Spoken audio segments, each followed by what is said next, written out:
జగన్ కి సంబంధించినంత వరకు పవన్ కళ్యాణ్ అంటే 3 పెళ్లిళ్ళు 2 విడాకులు. అతని దృష్టిలో 4 పెళ్లిళ్ళు అంటాడు. మరి ఆ 4వ పెళ్ళం ఎవరో తెలియదు. జగన్ ఏమో నాకు తెలియదు. మరి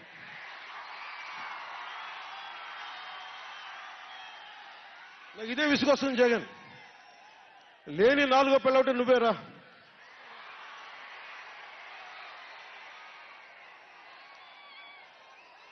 నేను ఎప్పుడైనా సరే భారతి గారికి కూడా చెప్తున్నాను, మేడం భారతి గారు, మీరు ఊహించుకోండి, మేము ఎప్పుడన్నా సరే మిమ్మల్ని చాలా గౌరవంగా భారతి గారు, మేడం భారతి గారు అంటాం. మీ ఆయన ఇంత నీచంగా ప్రవర్తించినా కానీ, చంద్రబాబు గారి సతీమణి కానీ, నియోజకవర్గంలో ప్రతి ఒక్కరిని ఇబ్బంది చేసినా కానీ, నా ఇంటి సతీమణి అన్నా కానీ పెళ్ళాలను సంబోధిస్తాడు. ఆ మాట మిమ్మల్ని అంటే ఎలా ఉంటుంది భారతి గారు? ఆలోచించండి ఒకసారి. నాకు తెలుగు వచ్చాడు, నేను పెద్ద ఇంగ్లీష్ మీడియం చదువుకున్న వ్యక్తిని కాదు, నాకు చాలా భాష వచ్చు, కానీ సంస్కారంగా ఉండదని మాట్లాడినంతే. జగన్, నీకు సంబంధించినంత వరకు నేను 3 పెళ్లిళ్ళు 2 విడాకులు. పవన్ కళ్యాణ్ అంటే జగన్ చెప్తున్నా విను. పవన్ కళ్యాణ్ అంటే ఆంధ్రప్రదేశ్ ప్రజల భవిష్యత్తు. పవన్ కళ్యాణ్ అంటే ఈ దేశపు యువత కాలంలో. పవన్ కళ్యాణ్ అంటే కన్నీళ్లు తుడిచే చెయ్య. పవన్ కళ్యాణ్ అంటే అర్ధరాత్రి పరిగెత్తుకుంటా వచ్చి ప్రాణాపాయంలో ఉన్న 108 అంబులెన్స్. పవన్ కళ్యాణ్ అంటే ఆడబిడ్డలకి రక్షణగా ఉండి చేతికి కట్టే రాఖీ. పవన్ కళ్యాణ్ అంటే పెద్దోళ్ల భుజం మీద ఉన్న కండువ, గర్వంతో ఎగిరే జాతీయ జెండా. పవన్ కళ్యాణ్ అంటే పవన్ కళ్యాణ్ అంటే నిన్ను నట్టేటను ముంచే తుఫాన్. గుర్తుపెట్టుకో, నిన్ను అధాపాతాళానికి తొక్కే వామనుడి పాదం పవన్ కళ్యాణ్ అంటే. గుర్తుపెట్టుకో. ఇందాక చెప్పాను కదా, ఒక్కడి one man's courage makes a majority అని. ఒక అర్ధరాత్రి కికారణ్యంలో అడవులు, సింహాలు, పులులు, తోడేళ్లు, గుంటనక్కలు తిరిగే చోట ఒక్కడు వెలిగించిన కాగడ అడవిని జయిస్తుంది.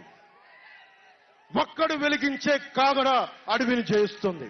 ఒక్కడి ధైర్యం, ఒక్కడి సాహసం, ఒక్కడి ప్రతిఘటన కొన్ని కోట్ల మందికి తిరగబడే ధైర్యాన్ని, బలాన్ని ఇస్తుంది.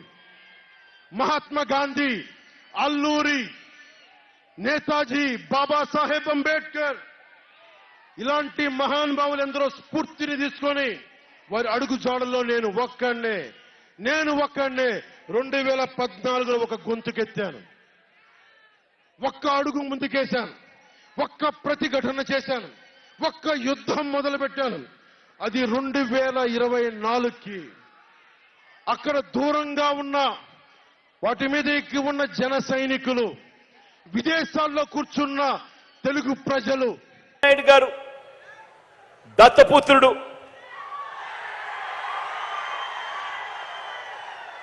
మరో వంక మనకు ప్రతిపక్షంగా ఉన్న చంద్రబాబు గారు, ఆయనతో పాటు దత్తపుత్రుడు. వీరిద్దరి పేరు చెబితే అక్క చెల్లెమ్మలకు ఏం గుర్తుకొస్తుంది? చంద్రబాబు పేరు చెబితే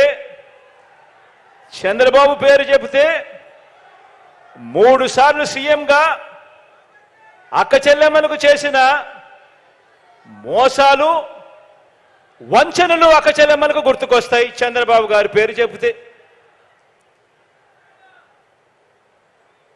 పొదుపు సంఘాలకు చేసిన దగా గుర్తుకొస్తుంది చంద్రబాబు గారి పేరు చెబితే. విశ్వసనీయత లేని చంద్రబాబు గుర్తుకొస్తాడు. చంద్రబాబు పేరు చెప్పినప్పుడల్లా అక్క చెల్లెమ్మలకు గుర్తుకొచ్చేది. మరి దత్తపుత్రుడి పేరు చెబితే వివాహ వ్యవస్థకేవో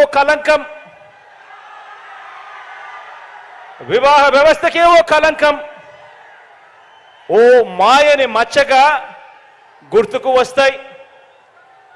కార్లు మార్చినట్టు భార్యలను మార్చేది, కార్లు మార్చినట్టుగా భార్యలను మార్చేది ఈ విలువలు లేని ఈ దత్తపుత్రుడే అని గుర్తుకొస్తుంది. ఈ దత్తపుత్రుడిని పేరు చెప్పినప్పుడు, విలువలు లేని మనిషిని చూసినప్పుడు.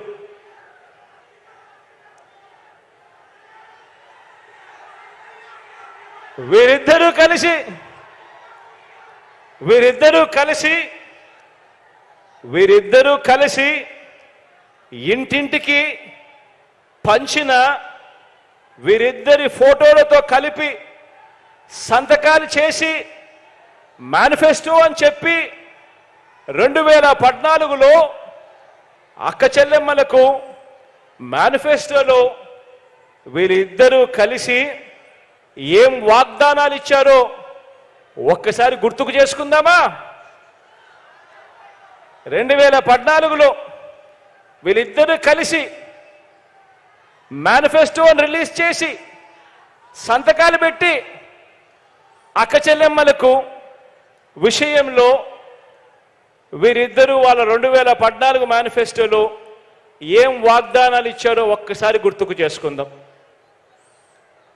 14,205 కోట్ల రూపాయలు పొదుపు సంఘాల రుణాలన్నీ మొదటి సంతకంతోనే రద్దు చేస్తామని చెప్పి వాగ్దానం ఇచ్చారు. మొదటి సంతకంతోనే పొదుపు సంఘాల రుణాలు 14,205 కోట్ల రూపాయలు మొదటి సంతకంతోనే మాఫీ చేస్తామని, రద్దు చేస్తామని వాగ్దానం చేశారు. అక్క చెల్లెమ్మలు వాళ్ళు బ్యాంకుల్లో పెట్టిన బంగారం అంతా కూడా విడిపిస్తాము అని చెప్పి కూడా వాగ్దానం చేశారు. అప్పట్లో టీవీలో అడ్వర్టైజ్మెంట్లు కూడా మీకు గుర్తున్నాయా? ఒక అక్క చెల్లెమ్మను చూపించేవారు టీవీలలో. తాలిబొట్టును, అక్క చెల్లెమ్మ మెడలో ఉన్న తాలిబొట్టును లాగేస్తూ ఉంటుంది.